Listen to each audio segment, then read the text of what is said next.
नमस्कार दोस्तों, आज हम लोग चर्चा करेंगे ब्रायोफाइट्स के एक सदस्य रिक्शिया के बारे में। जैसा कि आप सब लोग जानते हैं, रिक्शिया ब्रायोफाइटा का एक सदस्य है। ब्रायोफाइटा वे पादप हैं जो कि नम और छायादार स्थानों पर पाए जाते हैं। 3 वर्गों में इनको बांटा गया है: लीवरवर्ट, हॉर्नवर्ट और मॉसेस। उनमें से रिक्शिया लीवरवर्ट समूह का एक सदस्य है तथा भारत, विश्व और राजस्थान के परिप्रेक्ष्य में देखा जाए तो ये लगभग सभी जगह पर स्थलीय आवासों में पाया जाता है। आइए सबसे पहले हम इसके वितरण और आवास के बारे में चर्चा करें। तो जैसा कि मैंने आपको भी बताया, यह एक विश्वव्यापी वंश है तथा इसकी विश्व में लगभग 140 जातियां पाई जाती हैं, जिसमें से 31 जातियां भारत में भी पाई जाती हैं। कुछ प्रमुख भारतीय जातियों में से जैसे रिक्शिया डिस्कॉलर है, रिक्शिया गंगेटिका है, रिक्शिया बिलार्डियरी है, रिक्शिया अरावेंसिस है, रिक्शिया अबुएंसिस है, रिक्शिया फ्लूटेंस है, रिक्शिया मेलानोस्पोरा है। और जहाँ तक बहुतायत में पाए जाने वाली जातियों की चर्चा हम करें तो याद रखें, रिक्शिया गंगेटिका और रिक्शिया बिलार्डियरी ये भारत में बहुतायत से पाई जाती हैं। राजस्थान में भी इसको बहुत देखा गया है। 2 प्रजातियां ऐसी हैं जैसे रिक्शिया फ्लूटेंस और रिक्शिया अबुएंसिस, जो कि जलीय जातियां हैं और ये पानी में मुक्त प्लावीर अवस्था में पाई जाती हैं। आवास की चर्चा करें हम तो ये पौधे ब्रायोफाइटा के प्रमुख लक्षणों को फॉलो करते हैं और छायाप्रिय होते हैं तथा नमी और छायादार स्थलों पर पाए जाते हैं। इसी कारण जब बारिश की ऋतु में जल भूमि का ऊपर पर्याप्त मात्रा में पाया जाता है या रहता है तो उस नमी के कारण ये बहुत ज़्यादा विकसित हो जाते हैं तथा वर्षा ऋतु के अंत में यानी कि सितंबर और अक्टूबर माह में ये अपनी लैंगिक अवस्था अर्थात बीजाणुद्भिद प्रावस्था को प्रदर्शित करने लगते हैं। रिक्शिया उन प्रजातियों में से एक है जिसका बीजाणुद्भिद केवल कैप्सूल से बना होता है और इसमें फुट और सीटा का अभाव होता है। थैलस की हम बाह्य की यदि चर्चा करें तो कुछ मूल बातें हैं जो कि सभी ब्रायोफाइट्स में पाई जाती हैं, विशेषकर लीवरवर्ट्स में। जैसे इनका पादप शरीर, मुख्य पादप शरीर युग्मकोद्भिद होता है और यह युग्मकोद्भिद थैलसनुमा होता है। इसे सामान्य भाषा में हम सुकाय भी कहते हैं। सुकाय या थैलस का मतलब होता है ऐसा पादप शरीर जो कि जड़, तना और पत्तियों में विभेदित नहीं होता है। थैलस श्यान होता है, चपटा होता है, पृष्ठाधारी होता है और द्विभाजी शाखित होता है। कभी कभी इसका द्विभाजी शाखन बहुत अधिक हो जाता है और इस कारण ये रोजेट रूपी दिखाई देने लगता है।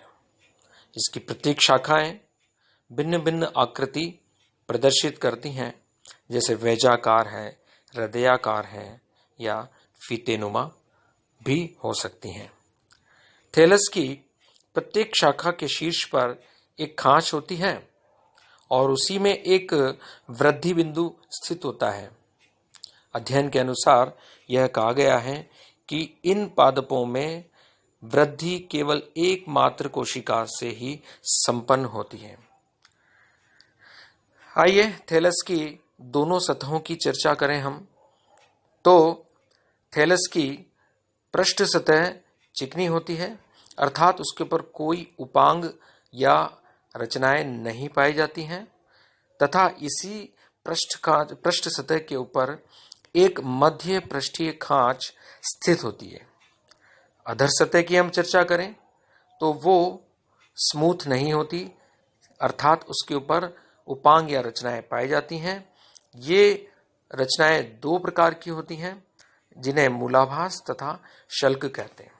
देखिए, अगर हम इसको चित्र में देखने की चेष्टा करें तो ये पृष्ठ का थैलस का पृष्ठ सतह दिखाई दे रहा है, जिसमें केंद्रीय मध्य पृष्ठीय खांच दिखाई देती है।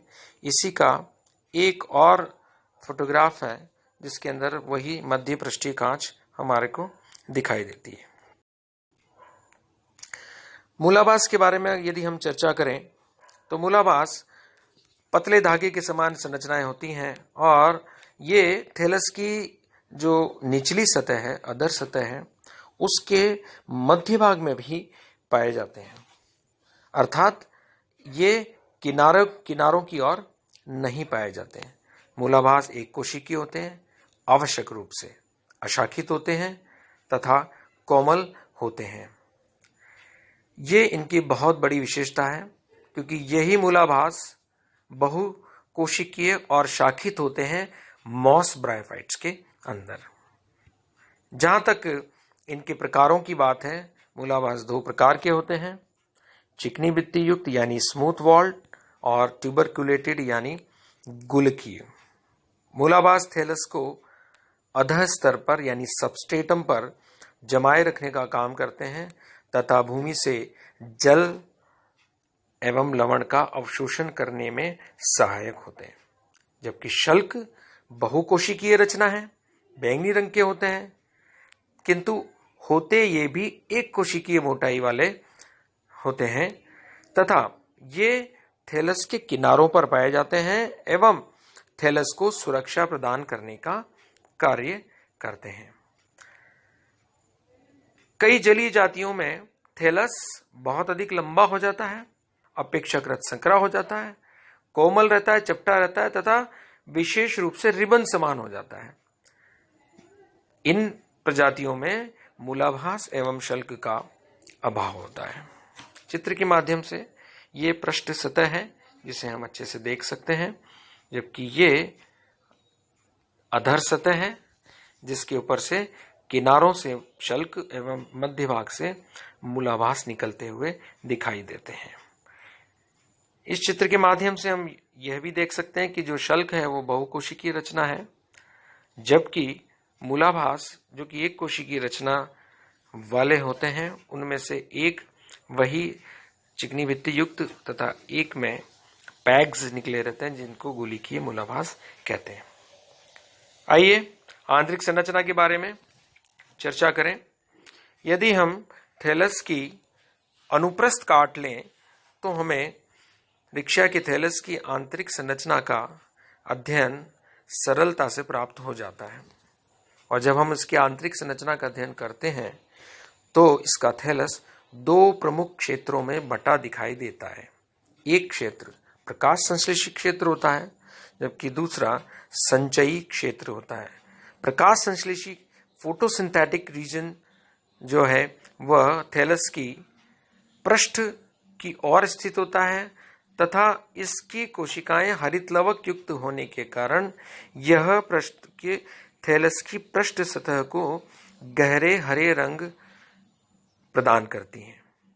इस क्षेत्र में कोशिकाएं लंबी लंबी वर्टिकल रोज या उदग्र पंक्तियों में व्यवस्थित होती हैं। इन उदग्र पंक्तियों के बीच में छोटे छोटे वायु प्रकोष्ठ पाए जाते हैं, जिनकी सहायता से ये पौधे गैसों का विनिमय कर पाते हैं। प्रत्येक वायु प्रकोष्ठ 4 से 8 तंतुओं द्वारा घिरा रहता है तथा थैलस की ऊपरी यानी पृष्ठ सतह पर छोटे छोटे वायु छिद्रों द्वारा खुलता है। कुछ प्रजातियों की बात करें हम, जैसे रिक्शा फ्लूटेंस है या रिक्शा क्रूसिएटा है, उनमें वायु प्रकोष्ठ एक से अधिक स्तर का बना होता है।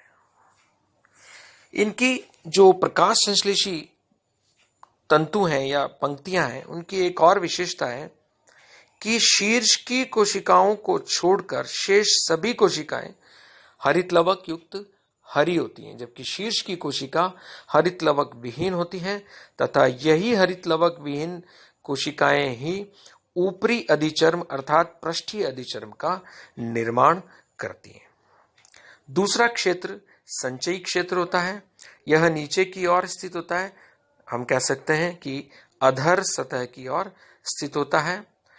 यह वैसे तो मृदुत्तकीय कोशिकाओं से मिलकर के बना होता है, जिनमें की हरित लवक अनुपस्थित होता है, किंतु फिर भी यह स्तर निचली सतह को हल्का हरा रंग प्रदान करने में सक्षम होता है। इनकी कोशिकाओं के मध्य में खाली स्थान नहीं पाए जाते हैं, जिन्हें कि हम अंतराकोशिकीय अवकाश कहते हैं। इनकी कोशिकाएं खाद्य पदार्थ का संग्रह करती हैं और जो खाद्य पदार्थ है वो स्टार्च के रूप में संग्रहित किया जाता है, जो कि ब्रायोफाइटा का प्रमुख लक्षण है। चित्र के माध्यम से हम इनको देख सकते हैं। ये दो क्षेत्र यहाँ स्पष्ट दिखाई दे रहे हैं। ऊपर की ओर के जो तंतु हैं वे सभी प्रकाश संश्लेषित तंतु हैं। प्रकाश संश्लेषित कोशिकाओं की उदग्र पंक्तियां हैं तथा उनके बीच में वायु प्रकोष्ठ दिखाई देते हैं, जबकि नीचे की तरफ जो एक बड़ा क्षेत्र दिखाई देता है वो संचयी क्षेत्र है। और इस संचयी क्षेत्र के नीचे की ओर हमें मूलाभास दिखाई देते हैं और इन्हीं संचयी क्षेत्र के किनारों अर्थात थैलस के किनारों पर हम शल्क भी देख सकते हैं। यदि हम इसका कोशिकीय चित्र देखेंगे तो हमें दिखाई देगा कि प्रकाश संश्लेषी क्षेत्र में हरित लवक युक्त कोशिकाओं की पंक्तियां पाई जाती हैं और इन पंक्तियों के बीच में वायु प्रकोष्ठ भी पाए जाते हैं, जबकि आप देख रहे हैं चित्र में कि पंक्तियों के शीर्ष वाली कोशिका जो कि ऊपरी अधिचर्म का निर्माण करती हैं, उनमें हरित लवक अनुपस्थित होता है। संचयी क्षेत्र की बात करें तो चित्र में स्पष्ट ही है, यहां पर कोई हरित लवक नहीं पाया जाता है। धन्यवाद।